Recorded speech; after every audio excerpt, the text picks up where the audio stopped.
mu mawulire ge tulinawo oluvannyuma lw'ebyavudde mu kulonda okwabadde kugenda mu maaso mu Kawempe North okwawanguddwa omukulu amanyiddwa nga Elias Luyimbazi Nalukoola ku kkaadi y'ekibiina ekya National Unity Platform. Jjukira ebintu bino ebyokulonda bino byabaddemu vulugu mungi nnyo, mwabaddemu okudeployinga amagye military n'ebitongole ebirala byonna omuli n'ekitongole kya JAT, mwabaddemu okuleeta emmamba zonna n'ebyokulwanyisa byonna mu polling stations ez'enjawulo mu bitundu eby'e Kawempe North okugezaako okutiisatiisa abantu. Kakati we twogerera mu mawulire ge nkuleetedde waliwo akatambi k'enjagala okukuwa, waliwo abamu ku bannakibiina ekya NRM. Omusajja ono muleese oluvannyuma lw'okuba nti mugoberedde nnyo ebbanga ddene, y'omu ku bannakibiina kino ababadde bavangayo ne boogera ku nsonga zino. Ono atabukidde bakama be mu kibiina ekya NRM n'abategeeza nti ani yabagamba nti omuntu okubeera wa NRM omutuufu alina kuwagira buli kyamu eky'ekisiru ekigenda mu maaso mu kibiina ekya NRM. Omusajja ono simanyi wa gy'ava, simanyi wa gy'asinziira okukola bino, wabula y'omu ku bannakibiina kino yekka eyakalabikako n'agenda mu maaso okuba ng'avumirira ebintu eby'enjawulo NRM byekola, wabula nga kinazze ng'akikola emirundi egiwererako ddala. Kakati njagala okukutegeeza ono yeegasse ku bamu ku abo abatono ennyo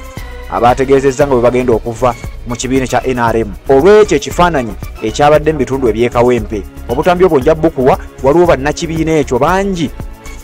baavuddeyo ne bategeeza nti wootuukira okuggyayo zimmamba n'odeployinga nga just by election, olwo kiki ekinaabeera mu kalulu aka bonna generation mu mwaka gwa 2026. Abantu abamu nga balina arguments ezigamba nti okusinga abantu okutukyawa n'embeera zonna okutukyukira singa gavumenti eno enaaba ekyuse ne bawera ne bagamba bwe bibanga bino bye twawagira era bwe bibanga bino abantu batulabanga abawagira ebikolwa bwe biti. Abamu baaweze okuva mu kibiina kino, abamu we twogerera baakivuddemu dda baafuuse dda ab'ekibiina ekya National Unity Platform. Era obutambi obwo nkugambye nja kubeera nga mbukuwa. Kakati njagala kukuwa ebigambo by'omukulu ono. Omukulu ono yeemulugunyizza era alina message gye njagala owulire, then oluvannyuma njagala nzije tubeere nga ate tweyongerayo. Obeera weetaaga kutwala mu ddwaliro bakukebera obwongo, entegeera yebeera ya munguba nnyo. Abeera awo n'alowooza nti gwe ONRM omutuufu yateekwa okubeera ng'ali awo awagira security okukwata ekibooko akuba abantu. Bali baganda baffe, please, ab'ebitiibwa abakuumaddembe, Oweekitiibwa General Yoweri Kaguta Museveni, chairperson wa NRM ow'oku ntikko, nga nkimanyi bulungi nti mu myaka gy'ekinaana wakwata emmundu n'okukkirira ekibira, ng'olwanyisa ebikolwa by'okubba akalulu, ng'olwanyisa ebikolwa by'effujjo, ng'olwanyisa ebikolwa by'okutulugunya bannayuganda, n'okirangirira lunye, n'okkirira ensiko, n'okwata emmundu watandika n'abantu bo 7, Katonda n'akubikako obusubi n'owangula. Naye nga wajja ne package ey'okusuubiza bannayuganda nti olwanyisa enkola ey'effuga bbi. Naye Oweekitiibwa President, enkola eyeeyolekerwa mu kalulu, naddala akalulu k'e Kawempe kalyose ne kabaawo. Akalulu k'e Kawempe kalyose ne kabaawo, Oweekitiibwa President. Naye nina obweraliikirivu nti Oweekitiibwa President General Yoweri Kaguta Museveni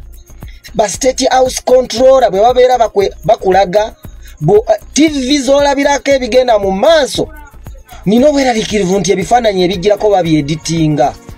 ne bakutega amawulire ge baeditinze ne bajjamu ebikolwa ebituufu ebijjayo ekifaananyi ekyandibadde kikuleta enyiike ku mitima n'olowooza nti mbutuufu bye nolwanirira bizzeemu, n'ovaayo n'eddoboozi eryawamu nga twegattira wamu ne bannayuganda abatabiwagira ne tubivumirira. Oba oyina obuyinza gwe komanda ow'oku ntikko n'obiyimiriza n'obistopinga immediately. Naye lwaki Oweekitiibwa President,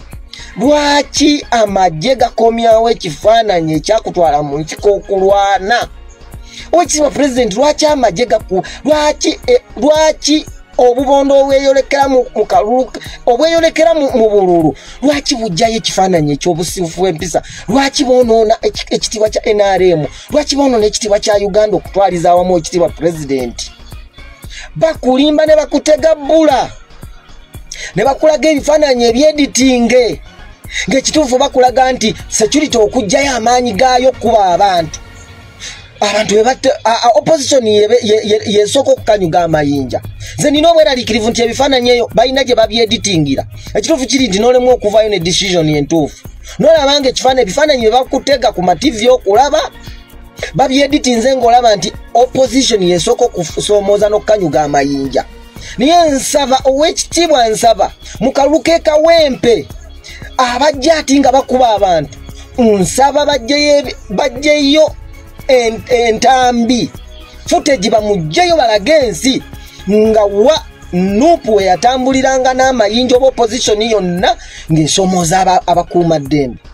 olyoka ofuna ekifaananyi kituufu nze monitali nze akaluluke kawempe era nakalimu naye ekyanzijayo nga ndaba bwe mpagira ebigenda mu maaso nga mu mpapula z'amawulire nga TV ne bakuba ab'amawulire kibooko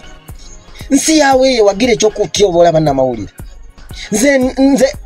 okwoleka ekifaananyi ky'okuba nti ndi muna NRM omutuufu ndyoke mpagire security ekube bannamawulire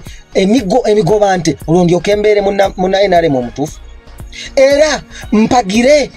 security okuba opposition okubamenya amagulu kan imagine ebifaananyi ne bigenda ku social media ne bigenda ku ntambi z'ensi ezoleka ekifaananyi ky'ensi mu nsi yonna nti gavumenti etulugunya bannayuganda owekitiibwa president ekitimba ekyo genda kukyeyambula ddi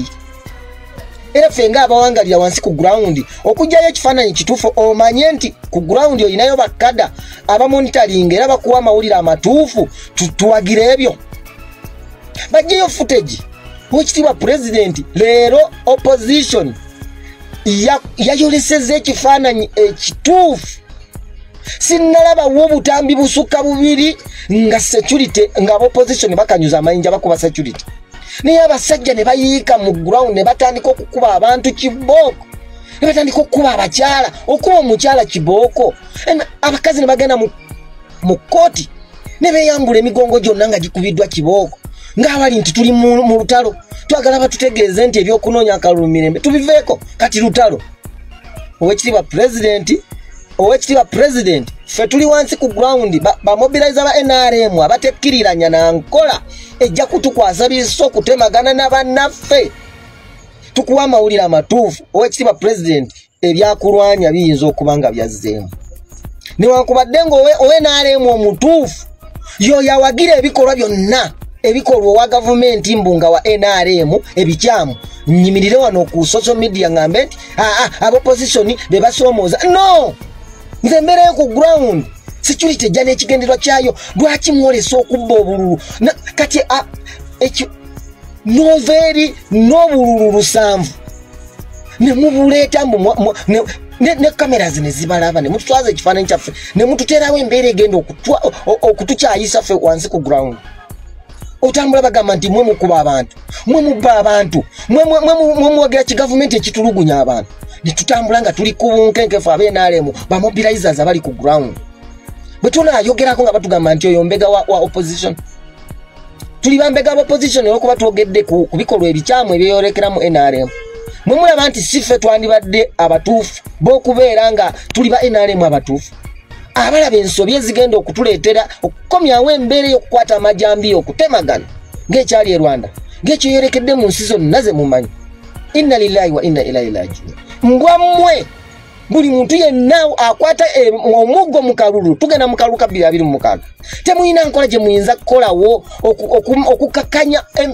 embeera ebeerezeewo mumire nga mukozesa reasonable force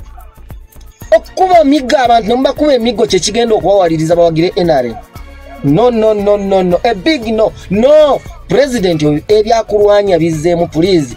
help us tuyambe oveeyo ku ground otaakirize eggwanga naye eggwanga gye liraga si walungi. Assalamu alaikum wa rahmatullahi wa barakatuh. Amanya n'eddoboozi Haji Abdu omusomi w'eddua nkola ku nsonga ez'enjawulo emirimu nga gikutataganyeko ebyenfuna byo nga bidobonkanye ne oba oli bweru wa ggwanga emirimu gya kutankalanako jangu kusomere ku ddua okubeda nedda eddua zaabaawo eddua zisomibwa omuntu n'oterezebwa mu mbeera yonna ebadde ekwesibyeko akanyaga nina ekyoto kyensobola okukumira wadde oli bweru wa ggwanga nga toli kumpi wano n'ofuna omukisa ogwo nawe n'osomerwako ku ddua nga nkuteddeko n'akabaani Allah ajja kusaasira, ajja kwanukula. Kuba ku namba yange y'essimu 075 2 44 71 ne ku WhatsApp kwendi. Berezo obubaka. Salamu alaykum wa barakatuh.